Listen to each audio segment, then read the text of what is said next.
aquí bien contentos, muertos de risa, empezando este programa, bien animosos, como debe de ser, estrenando el nuevo horario de las 7:30 de la mañana. Fíjese usted que eso nos puso de buen humor, contrariamente a lo que hubiéramos podido esperar. Pero bueno, les saludamos con alegría este segundo sábado del tiempo de Cuaresma. Y con el salmo de hoy recordamos que este tiempo cuaresmal es para meditar en nuestra conducta, volver la vista, arrepentidos de nuestras faltas hacia nuestro Dios, porque dice el salmista, el Señor es compasivo y misericordioso. Así que con esto en mente, bueno, pues vamos a arrancar nuestro programa en este nuevo horario de las 7:30 de la mañana y saludamos con gusto a Lorenzo, que nos tiene aquí portándonos bien, porque si no, pues ya sabe usted que luego nos jala las orejas, pero aquí está bien puesto también junto con nosotros. Y para iniciar nuestro programa de hoy, vamos a hacer la oración que nos pone en sintonía con el Señor, para lo cual le voy a pedir a Fabián que nos ayude, si es tan amable. Claro que sí, Jorge. Buenos días a todos. Dios misericordioso, te damos gracias porque continuamente superas nuestras expectativas. Te damos gracias por tu infinita sabiduría que sobrepasa nuestra inteligencia. Te damos gracias por tus caminos creativos que nos abren a posibilidades imprevistas. Sigue siendo, Señor, nuestro guía cuando en nuestros mapas no encontramos rutas por las que avanzar. Te lo pedimos por medio de Jesucristo nuestro Señor, en la comunión del Espíritu Santo, que una y otra vez nos hace retornar a ti. Amén. Amén. Bueno, con esta oración, que no olvidemos dar gracias por todo lo que tenemos, vamos a dar paso también a nuestra siguiente sección, que es Introducción a la Biblia, con nuestro compañero Luis Romero, que nos sigue explicando de una manera extraordinaria la carta a los romanos. Adelante, Luis.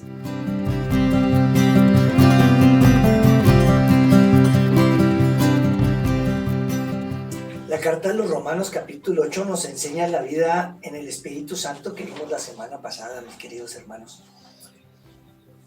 Hasta llegar a recordarnos que nos dice, nosotros no sabemos pedir como conviene, pero el propio Espíritu Santo intercede por nosotros.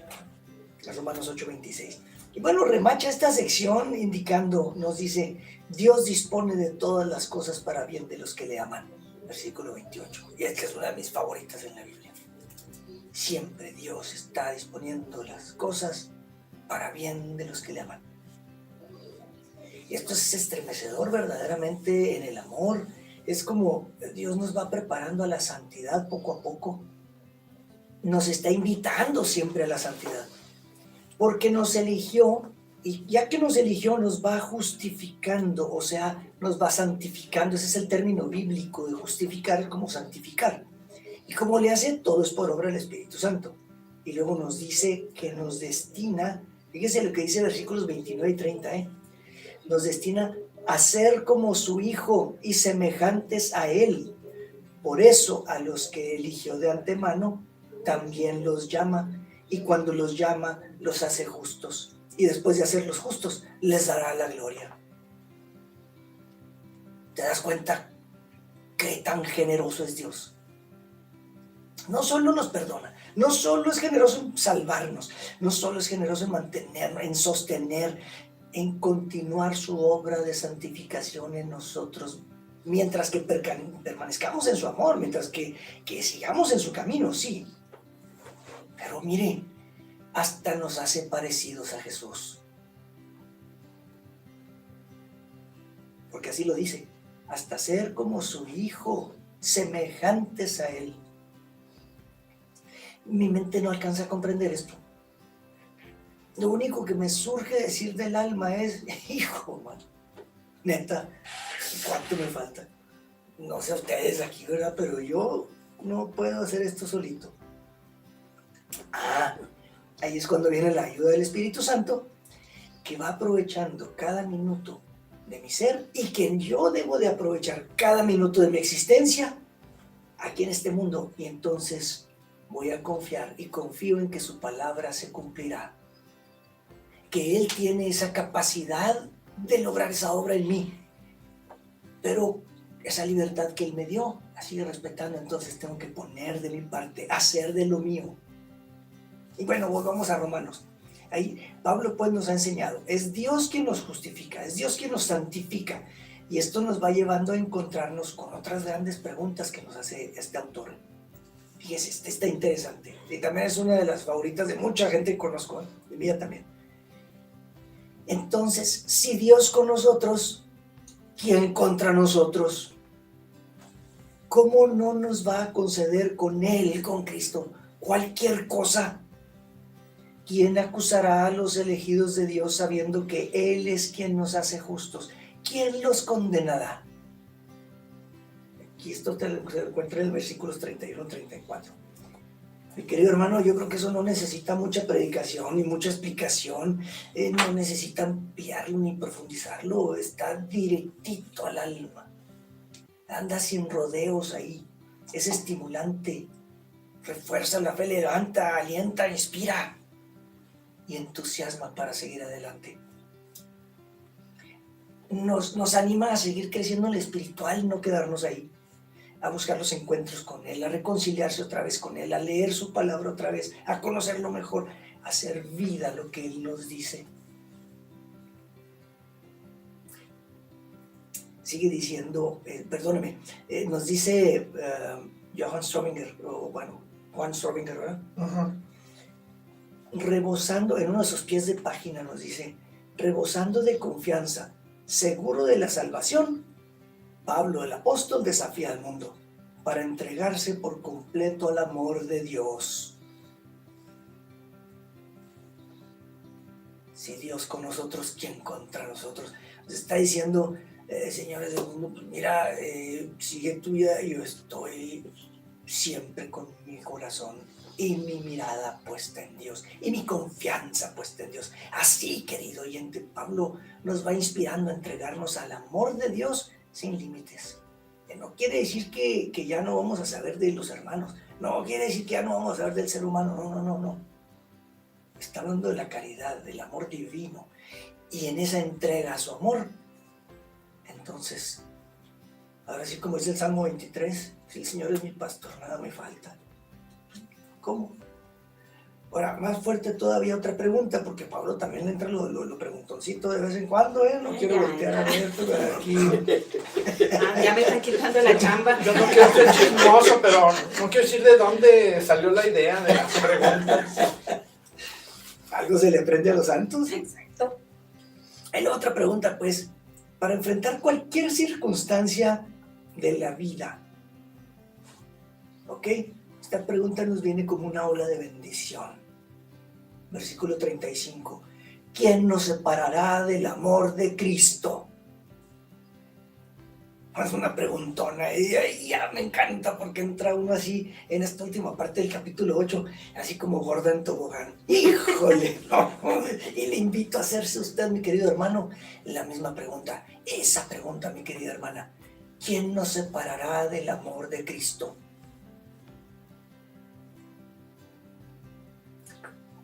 Como cuando a una joven le dicen sus seres queridos, ¿no? Sus papás, oye, mijita, ya deja ese novio, mijita, no te conviene ese muchacho, mira, deja de verlo.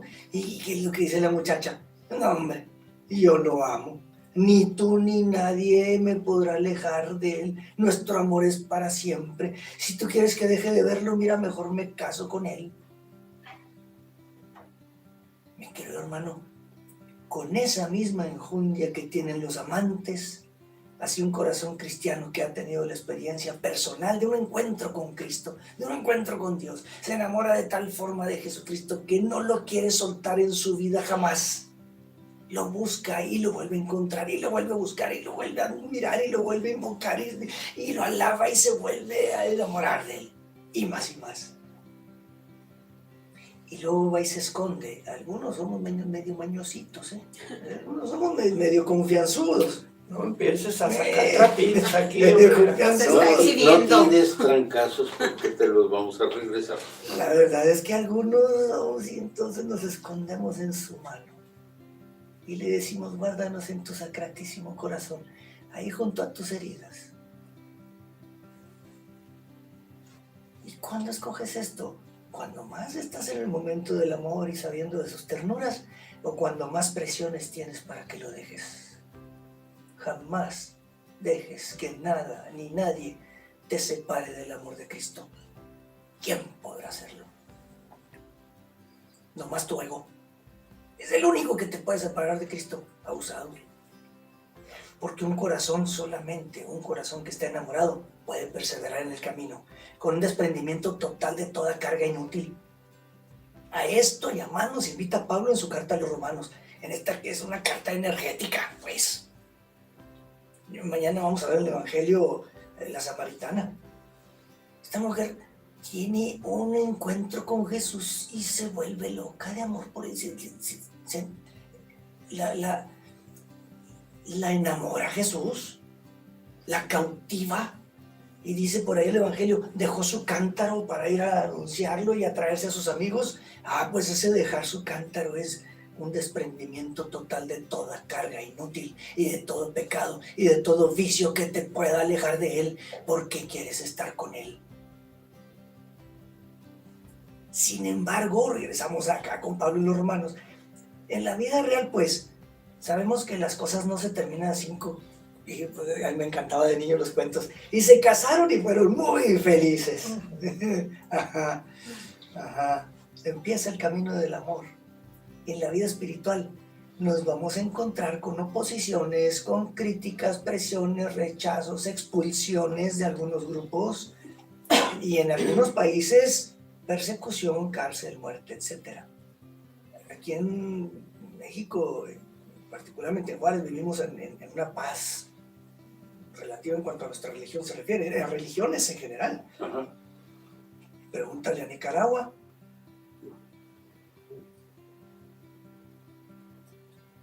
Pregúntale a otros países donde no nada más los encarcelan, los degollan por declarar que Cristo es tu Señor.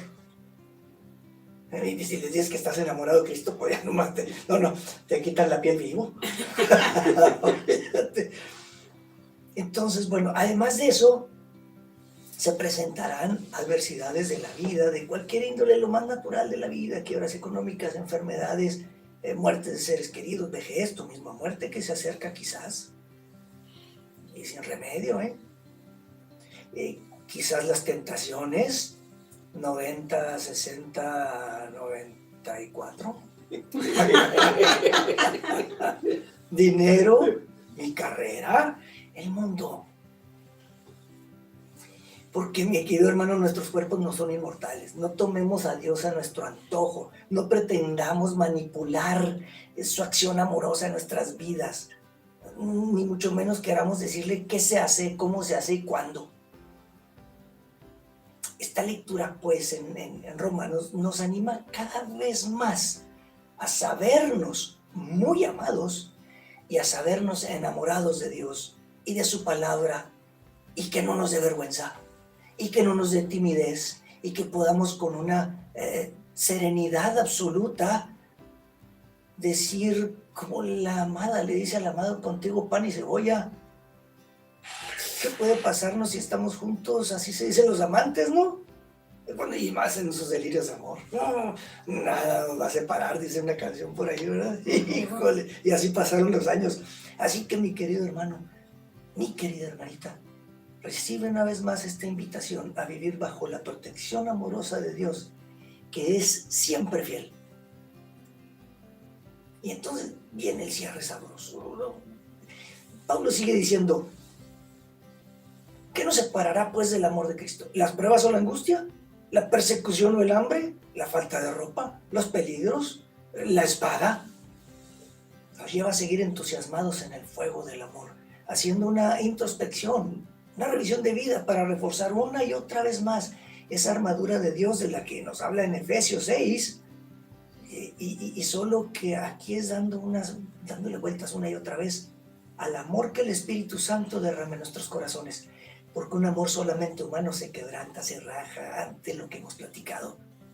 Si no a todas las opciones, alguna de ellas cuando menos, porque todos tenemos alguna debilidad. Y sabe una cosa, ¿sabe qué pasa cuando juegan los muchachos básquetbol? y el equipo contrario se da cuenta que uno de ellos anda lastimado de una costilla, ¿sabe qué va a pasar con ese cuate? Le van a ir a dar a la costilla. Y si anda otro lastimado en la rodilla, ¿sabe qué va a pasar? Uy, pues en el brinco caí sin querer en la rodilla. Y dijo, porque este es el otro enemigo del alma, el demonio, y es muy astuto. Pero bueno, a todo esto nomás el Espíritu Santo nos va reforzando. José Bortolini nos dice que poseer el Espíritu Santo y ser hijo de Dios acarrea una lucha constante contra las fuerzas que intentan impedir el proyecto de Dios. Ser cristiano es estar en pleno campo de batalla, pero con la conciencia y la actitud de victorioso. Eso nos dice José Bortolini. Y es como nos dice Pablo. Mire, si voy a seguir leyendo Pablo aquí en Romanos, andamos en el 35, 36 en delante. En todo esto triunfaremos gracias al que nos amó.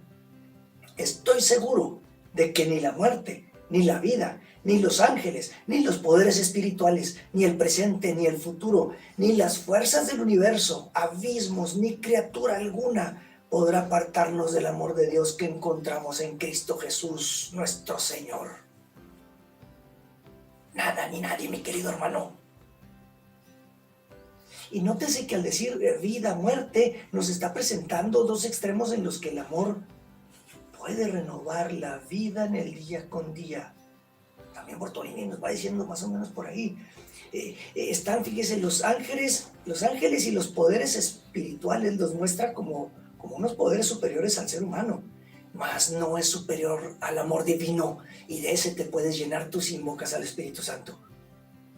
Nos pone al presente futuro, porque el amor de Dios en el corazón es eterno y acaba con las temporalidades, y el amor de Dios en sí es eterno y es eterna su misericordia. Ni las fuerzas del universo, pues ni las fuerzas cósmicas, ni nada de esas chifladuras que nos dicen, no les hagas caso. Y al afirmar ni criatura alguna que te pueda separar del amor de Dios, ahí se incluye a las 90, 60, 94. Ahí están. Solo falta que tu voluntad siga fiel y firme en seguir recibiendo ese amor de Dios en tu corazón y en seguirle dando en correspondencia ese mismo amor, amándolo intensamente. Y fíjese qué curioso, acá dijo triunfaremos en todo, esta versión, pero la versión de Jerusalén dice salimos más que vencedores, gracias a aquel que nos amó. Más que vencedores. Aquí el original de griego es una expresión supernicao, es como afirmar supervencedores. Híjole, te estás dando cuenta cómo el Espíritu Santo te impulsa y te lleva a la vida espiritual. Solo por gracia y por el amor de Dios que encontramos en Él mismo, en Jesucristo, y por nadie más. Híjole, dan ganas de seguir con esto. Lee tu Biblia. Enamórate de Dios. Llénate de esa paz y esa presencia que va permeando el alma mientras eso sucede. Deja que se deleite todo su ser, todo tu ser, con ese suave aroma a Cristo que deja su palabra. Y haz la vida. Permanece siempre, día con día, enamorado de Dios. Muy interesante esta reflexión que está haciendo este jovenazo que tengo aquí a mi izquierda. Sírvale doble, por favor. Pues para ver si me haces un paro, es que está muy interesante. Fíjate, se me queda la pregunta, ¿quién nos separará? Si es porque nos va a separar algo, implica que ya hay una unión. Lo importante, y es esto que también que mencionas al final, es ese, bueno, lo mencionaste casi al principio, ese encuentro con Cristo. Porque muchos vivimos de lo que nos dicen que es Cristo, pero no tenemos un encuentro personal. A mí esa pregunta me llamó la atención porque pues es parte también de mi experiencia, de mi crecimiento, ¿no? yo decía en algún momento, bueno, ¿cómo es ese encuentro personal con Cristo, ¿no? ¿Cómo se da? ¿Se aparece el Señor o sientes así, oyes una voz que te dice, ya me encontraste? Aquí estoy. Alguna cosa así, y no, al menos en lo particular, yo siento que es más, el encuentro se da más, más conmigo en el silencio. En el silencio, y no estamos acostumbrados a hacer mucho silencio. Pero bueno, cuando no tenemos ese encuentro, nosotros podemos pensar que estamos unidos a Cristo, pero en realidad no estamos. Entonces, cuando se presenta la desnudez, la falta, los quebrantos económicos, todo eso que mencionabas, pues ahí es donde nos rajamos y nos vamos para otro lado. Ahí es cuando nos enojamos con Dios, ahí es cuando le reclamamos, ahí es cuando decimos, no, pues así te vas a portar, pinto mi raya y ya, tú para tu lado, yo para el mío. Y yo creo que es algo que tenemos que reflexionar en esta Cuaresma. ¿Cómo andamos en esa relación con Jesús?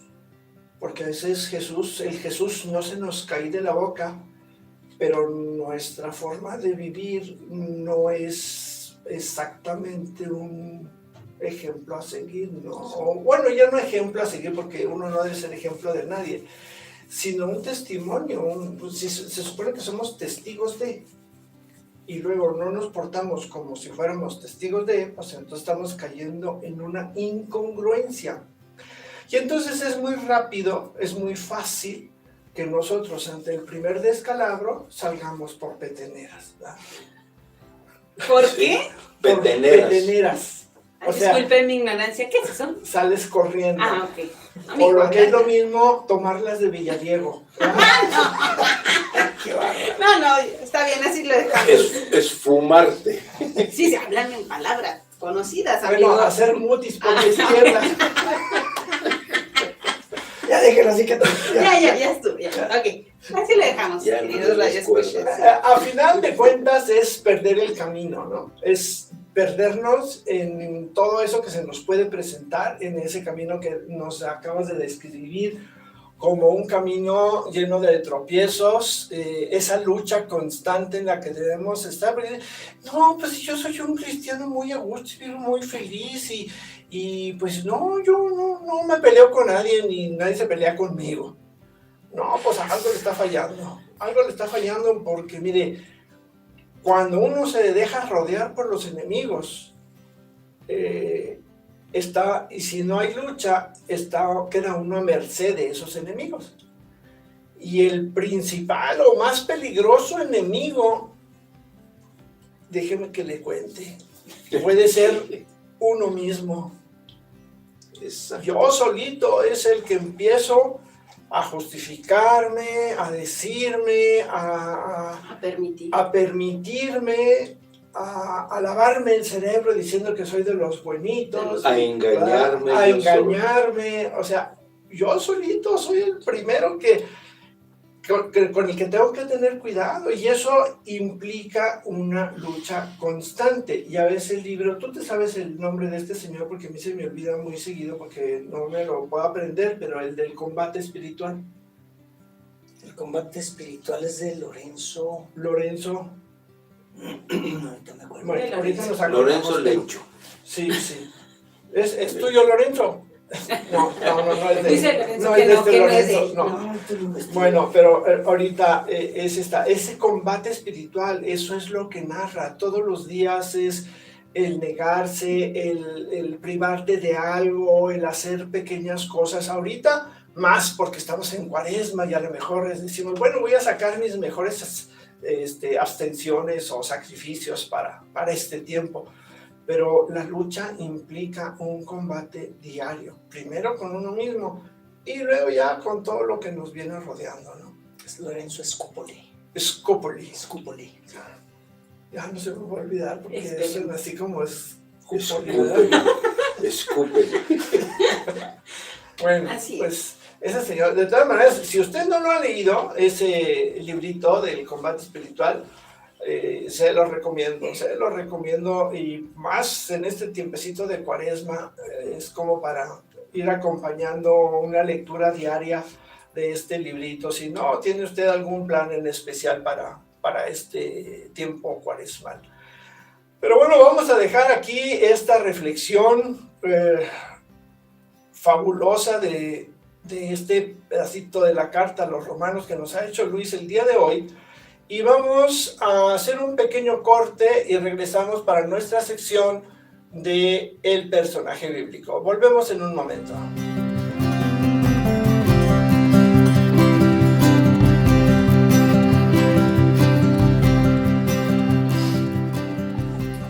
Bien, mis queridos hermanos, regresamos a su programa Palabra y Vida, recordándoles que hoy empezamos a partir de hoy empezamos a las 7:30 de la mañana todos los sábados, y bueno, pues ya esta es la segunda parte de nuestro programa, y vamos a entrar directamente al personaje bíblico que Katy nos trae, un santo muy especial por aquí, ya nos estaba platicando sus características.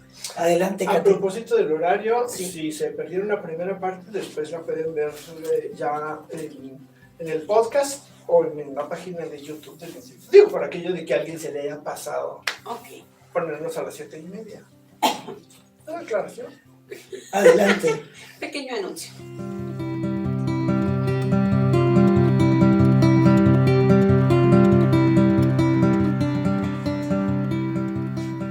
Bueno, seguimos aquí con nuestro programa que hoy está bastante lleno de risas y de palabras inéditas que yo no conocía, pero vamos a compartirles. El día de hoy les voy a compartir a Tito, nuestro personaje de esta semana, que decía ahorita Jorge, que es el santo más chiquito, ¿verdad? Santito. Bueno, cuando leemos el Nuevo Testamento encontramos cartas dirigidas a personas específicas, las cuales tienen el nombre del destinatario. Nuestro personaje tiene su propia carta. El nombre de Tito es mencionado 14 veces en el Nuevo Testamento y recibió una carta del apóstol Pablo, la cual es reconocida por los estudiosos eruditos como una de las cartas pastorales. Tito fue un cristiano griego, compañero del apóstol Pablo, que tuvo un papel muy importante en la iglesia naciente. Los estudiosos consideran a Tito como un hijo en la fe de Pablo, convertido en una de sus predicaciones. Esto lo encontramos en Tito, capítulo 1, verso 4. El apóstol llegó a tener una gran confianza en su ministerio porque hace muchas referencias a Tito en sus escritos. Era alguien a quien con él confiaba, lo amaba y sobre todo lo consideraba uno de sus mejores ayudantes, aliados y compañeros. Tito no se menciona en los Hechos de los Apóstoles, sin embargo, lo más probable es que para ese entonces ya fuera un trabajador activo de la obra del Señor. Tito se encuentra en las referencias de las epístolas de la segunda carta de los Corintios, de Gálatas, en la segunda carta a Timoteo y obviamente pues en su carta. Ahí es donde la carta que va dirigida a él. En Gálatas encontramos un dato interesante que nos dice que Tito acompaña a Pablo y a Bernabé en una de las visitas a Jerusalén, la cual tenía como propósito discutir con los apóstoles y los líderes de la iglesia la controversia sobre los cristianos gentiles en relación a la circuncisión. Un tema bastante polémico en aquel entonces. Pablo estaba completamente en contra de la idea de que los cristianos gentiles se les exigiera la circuncisión y otros ritos judíos. Aquí entra en acción nuestro personaje, pues Tito era un gentil, era griego, entonces fue un ejemplo en relación con esta discusión. Como quien dice, pues fue el conejillo de Indias, vente, ¿para aquí nos vas a ayudar en esto? Para ese tiempo, los gentiles de la iglesia se reunieron en el Concilio de Jerusalén, en donde se tomó en cuenta los argumentos que daba el apóstol referente a este tema. Tito, en la segunda carta a los Corintios, es mencionado 9 veces. Esto nos muestra que estuvo presente en los momentos complicados de la iglesia primitiva. Es probable que Tito visitara Corinto al menos 3 veces y en las cuales 2 de ellas supervisó la colecta para la ayuda a los hermanos pobres de Jerusalén. O sea que le encargaban también los chelines, dice Luis a veces. Es que les digo que tienen palabras mis compañeros rimbombantes. Cuando Tito llega a Corinto, la situación de la iglesia era muy difícil, principalmente a causa de la inmoralidad y la discordia entre sus miembros. Así que fue enviado a esa iglesia llevando una carta de Pablo con recomendaciones y exhortaciones sobre esta situación. Esta encomienda dada a Tito fue muy satisfactoria y los resultados fueron que dejaron un muy buen sabor de boca y con muchos ánimos de éxito en su misión. A consecuencia de los resultados tan buenos, Tito es quien lleva la segunda carta a los Corintios. Tito es llevado por Pablo a Creta, dejándolo ahí para que completara su trabajo. Debía organizar la iglesia en esa isla y nombrar al presbítero. Esto de alguna manera se le da una posición eclesial de alta jerarquía. Tuvo Tito una posición similar a la de Timoteo en Efeso, el cual tenía una personalidad muy suave. Pero Tito era de personalidad con un carácter más fuerte e imponía autoridad. Tenía un gran liderazgo y era firme en sus decisiones. Él no andaba, ahora sí que hablando con florecitas, no. Él era bastante firme en lo que decía. Con estas características encajaba muy bien en la posición de trabajar contra el paganismo de los habitantes de la ciudad de Creta. Y esto lo llevó a poder establecer una doctrina sana en la comunidad de esta ciudad. También tuvo mucha chamba al tener que combatir un conato de gnosticismo que andaba rondando en la comunidad. O sea, no la tuvo muy fácil nuestro compañero Tito.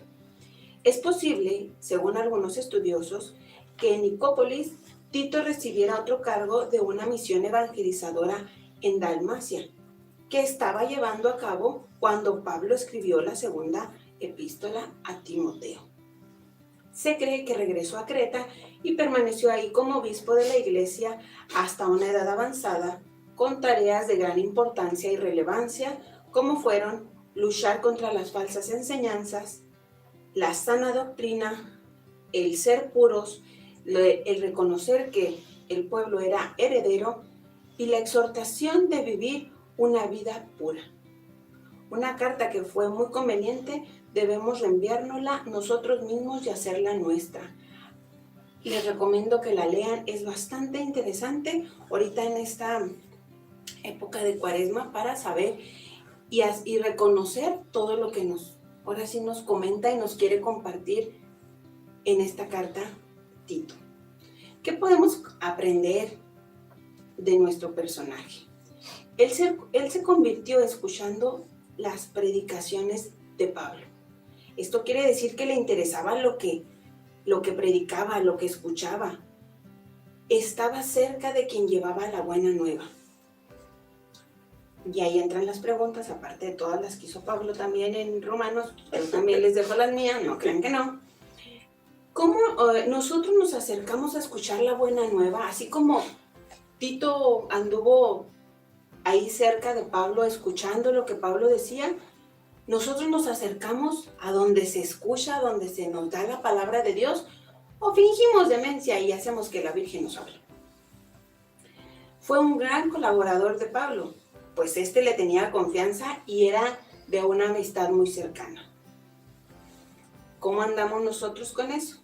¿Qué tan colaboradores andamos nosotros en cuestión de ser amigo de Dios, de ser amigo de Jesús, de ser amigo de quien nos puede ayudar y nos puede acercar a Dios? ¿Qué tan confiables cuando se nos da un encargo somos? Sabemos que a veces se nos dan encargos que a lo mejor no nos gustan, que a lo mejor pues no son los que salen en la foto de cuando llega el obispo a la misa, pero si se nos encarga cualquier cosa, por muy sencilla, ¿qué tan fieles somos de hacer las cosas como corresponde? Así sea algo sencillo, así sea algo de gran magnitud, cómo andamos en nuestro servicio. Así que estas preguntas pues hay que anotarlas en nuestro cuadernito bíblico y echarle una ojeada tanto a la carta completa de Tito como a nuestras preguntas y ahora sí reflexionarlas nosotros mismos. Se quedan muy callados. Dicen que el que entre lobos anda, aullar aprende.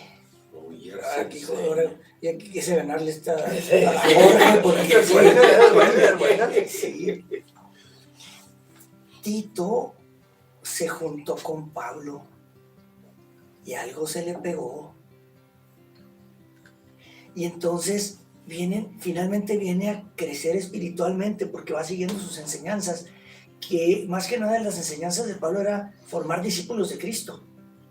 No era brillar él, sino que era formar almas para que siguieran al Señor y formar comunidades para que en comunidad fueran creciendo y siguieran al Señor y pertenecieran al Señor. Y entonces, pues en alguna que otra comunidad que existe llega a haber uno que otro desacuerdo. En aquel tiempo histórico, claro. en aquel Bueno, contexto. Muy raro. ¿Y cuál comunidad finalmente crees que le encargaron a Tito? Pues la que traía jaleos ahí entre ellos. Algo mencionaste más o menos, Katy, una comunidad como que conflictiva, ¿no? Conflictiva entre ellos, traían ahí sus pleitos internos. Y mira cómo Tito cumplió con el perfil. Cómo fue finalmente a quien le encargan esa comunidad. ¿Por qué? Porque supo acercarse a Pablo, porque supo tomar esas enseñanzas, porque supo entonces buscar a Cristo, encontrarse con Él y seguirlo a Él. Y entonces ya lo demás era su vida personal, que de alguna manera siempre Dios nos elige por las razones que Él quiere, con nuestra historia personal, para que con todo eso no venga a ser necesariamente basura. Habrá cosas que sí, porque anduvimos en caminos equivocados, pero no todo está mal. Y no todo está perdido.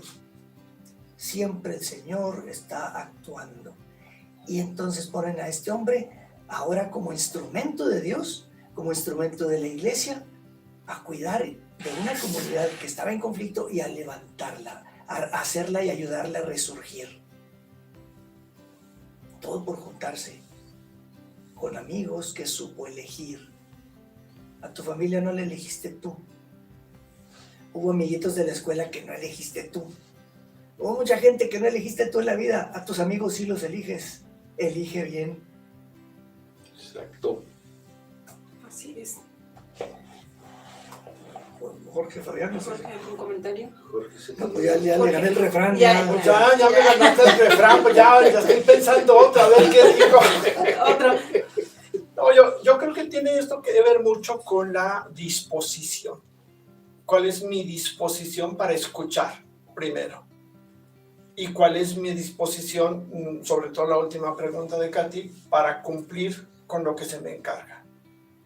¿Sí? Porque si me acerco, me van a encargar algo. Eso júrelo, délo por sentado. No piense usted que se va a acercar y van a decir, ay, mira qué bien se ve ahí sentadito sin hacer nada. No, le van a encargar algo. Porque ser iglesia, de eso se trata, ¿no? Ahorita lo decía Luis, es ver por los demás, es estar al pendiente de los demás, es estar al servicio de los demás. Eso es ser iglesia.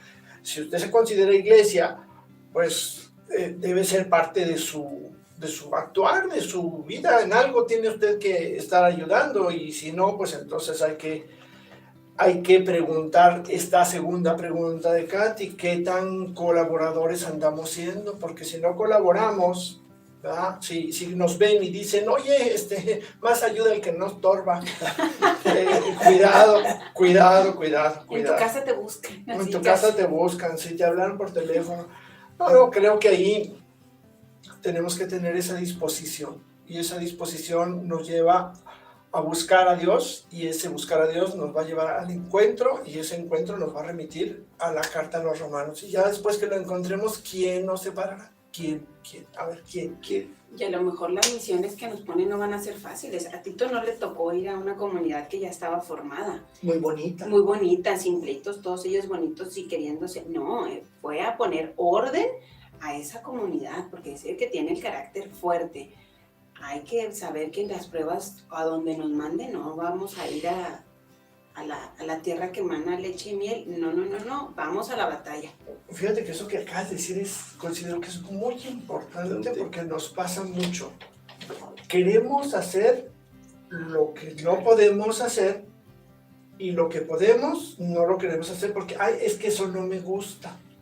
Me gusta más, sí, pero tú no sirves para esto, tú sirves más acá, tú tienes capacidad para hacer esto otro. No, pero eso no me gusta, yo quiero acá, si no, no. Yo quiero figurar acá. Sí. Sin hacer nada. O sea, no vas a servir, vas a hacer lo que te gusta, pues entonces ya... Vas a hacer lo que andamos Dios... al rato, ¿no? Vas a hacer lo que Dios te diga que hagas. Exacto. Pero bueno. Pues, mis queridos hermanos, está bueno, esto está sabroso, pero creo que Magisterio de la Iglesia siempre viene y le da, no sé cómo, pero siempre viene y le da las últimas pinceladas a cada programa. Era lo que iba a decir Dios, y tú lo dijiste con Romanos, Dios acomoda las cosas. Vámonos pues a Magisterio de la Iglesia. Adelante, Fabián.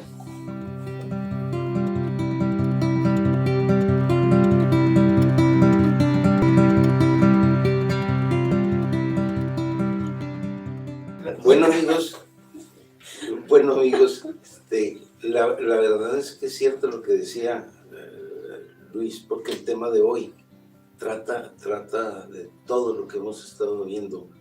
Es la tercera opción por una iglesia pueblo. ¿Sí? Y la iglesia es imagen de la Trinidad, dicen, es un pueblo reunido en la unidad del Padre, del Hijo y del Espíritu Santo. Eso está en el Catecismo de la Iglesia Católica en el numeral 781. ¿Sí? Y sentimos como iglesia pueblo es experimentar la alegría y la grandeza de nuestro bautismo, que nos hace hijos en el Hijo y hermanos en la familia de Dios. Y independientemente del servicio que prestemos, ¿ok? Actitudes de individualismo, celos pastorales que no existen, ¿verdad? Pretensiones principescas, arrogancia, Mira. nada, ¿verdad? Nos estás exhibiendo. Soberbia, ¿sí? Y comportamientos que contradicen una vida de comunión y participación, ¿sí? Ya no tienen lugar en la vida de la Iglesia Pueblo, o ya no debe tener lugar en la vida de la Iglesia Pueblo.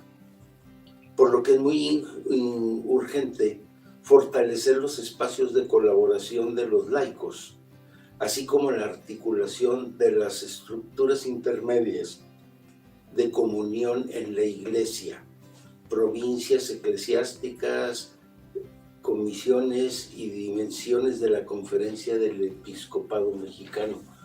Todo este tema está enfocado a lo que los obispos y los presbíteros tienen que hacer para lograr la Iglesia Pueblo, ¿verdad? ¿Sí?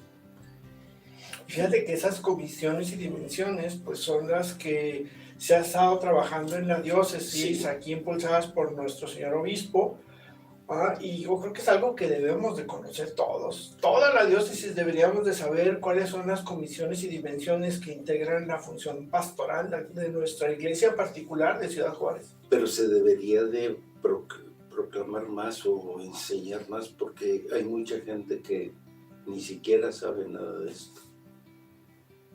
Es que creemos que es algo interno, o sea, creemos que nada más es algún invento o alguna cosa que quiere imponer el obispo, sin saber que esto es a nivel global, o sea, no es algo nada más de nosotros. Y en efecto, mucha gente no se quiere involucrar, no quiere conocer. Se nos han hecho llamados para ir a las reuniones de todo esto y la gente es indiferente. ¿Por qué? Porque no nos sentimos iglesia pueblo, lo que estás diciendo. Bueno, yo así es lo que yo creo, que no nos interesa formar parte de esta iglesia. Somos de los que no queremos hacerlo, ¿verdad? Exacto. Sí. Entonces hay que reconocer, valorar y acompañar la religiosidad popular, ¿sí? Como un espacio donde se encuentra la fe de la Iglesia Pueblo. ¿Sí? Esta religiosidad surge de la apertura a la trascendencia a Dios. Es propia de toda persona humana. Pablo VI escribió que la religiosidad popular es una expresión particular de búsqueda de Dios y de la fe, y que refleja una sed de Dios que solamente los pobres y sencillos pueden conocer. En el ser humano y en los pueblos existe un hondo sentido de lo sagrado que se expresa de diversas maneras. Y a lo mejor eso es lo que pasa ahí, porque los religiosos, pues sí, tienen una idea y no se ve la religiosidad del pueblo, ¿sí?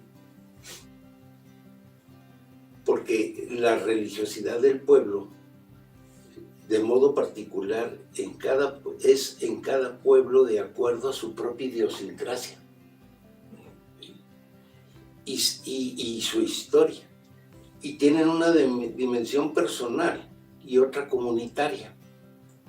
Abarca el modo personal de relacionarse con Dios, la Santísima Virgen y los santos, pero también una importante dimensión comunitaria porque resulta muy participativa. En ella intervienen además tanto los sacerdotes como religiosos y fieles laicos. Y estas manifestaciones de religiosidad popular son un tesoro que debemos conservar.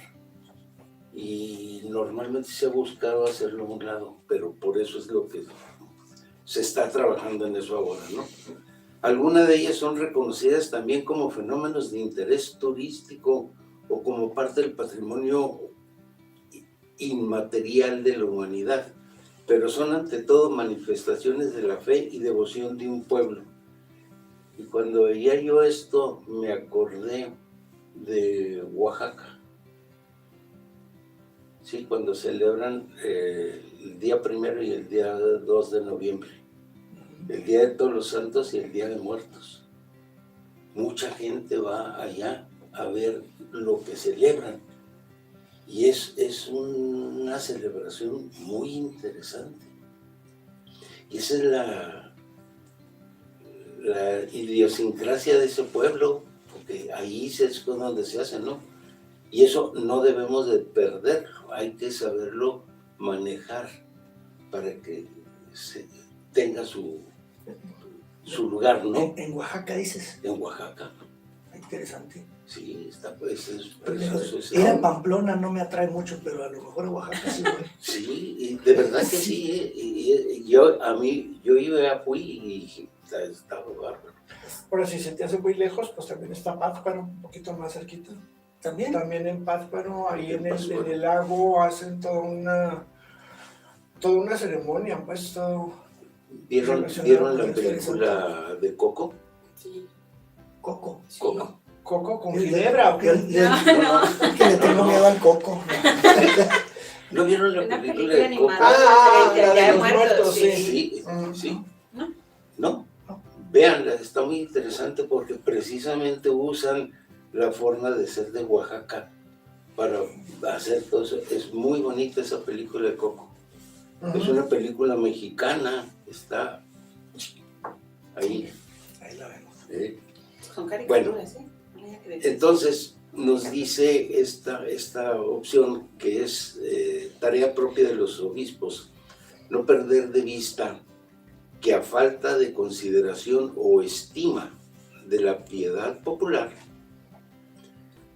procede implementar las estructuras necesarias a través de los diversos consejos de pastoral y asuntos económicos en las parroquias para favorecer la colaboración de los laicos y hacer operativos los principios de comunión y participación, que es lo que decías tú ahorita que se está llevando a cabo aquí en Juárez, ¿no?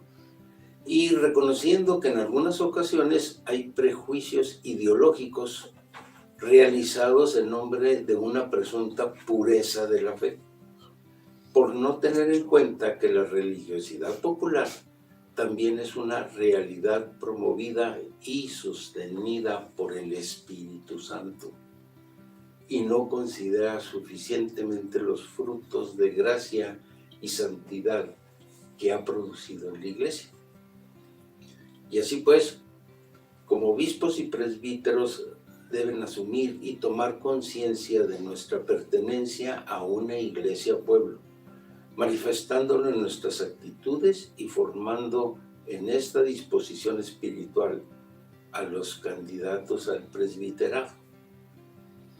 Y por tanto se debe valorar la piedad popular, animando y promoviendo aquellos aspectos que ayuden a la vida cristiana de los fieles y cuando sea necesario, invitando a la purificación de estas prácticas, porque a veces las prácticas están medio chuequitas ahí, ¿verdad?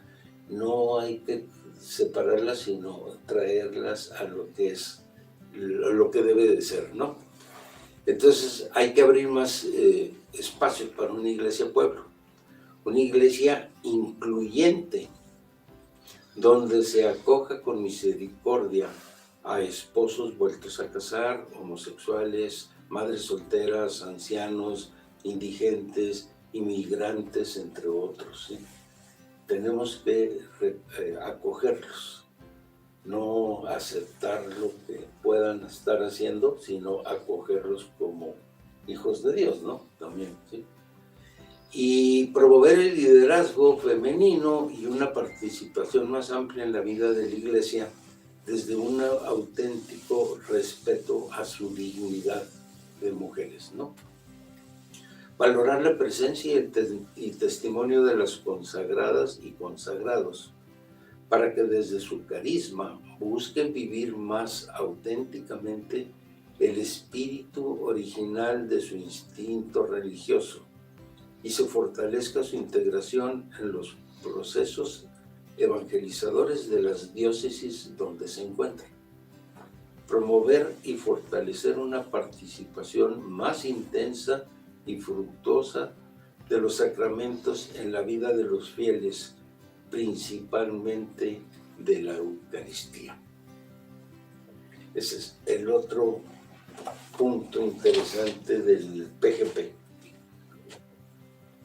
Muy bien, pues bastante interesante esto que estábamos compartiendo. Y a mí se me venía así como que una idea, ¿para qué ir tan lejos? ¿Por qué no nosotros también aquí en Juárez? O sea, tomar esta fiesta, por ejemplo, es esto del Día de Muertos, aquí hacerla, a lo mejor no podemos ir hasta allá, pero sí hacerla a nuestras posibilidades, porque nosotros como que andamos festejando más otras cosas como el Halloween y olvidamos esta fiesta, pero hacerlo de nosotros, hacer partícipes, hacerlo, ahora sí que vivir nosotros también es, a lo mejor ella está más arraigada la fiesta, pero pues también no comprometernos nosotros a hacer algo aquí para que se conozca más esas cosas que nos llevan a una religiosidad sana, pudiéramos decirlo así.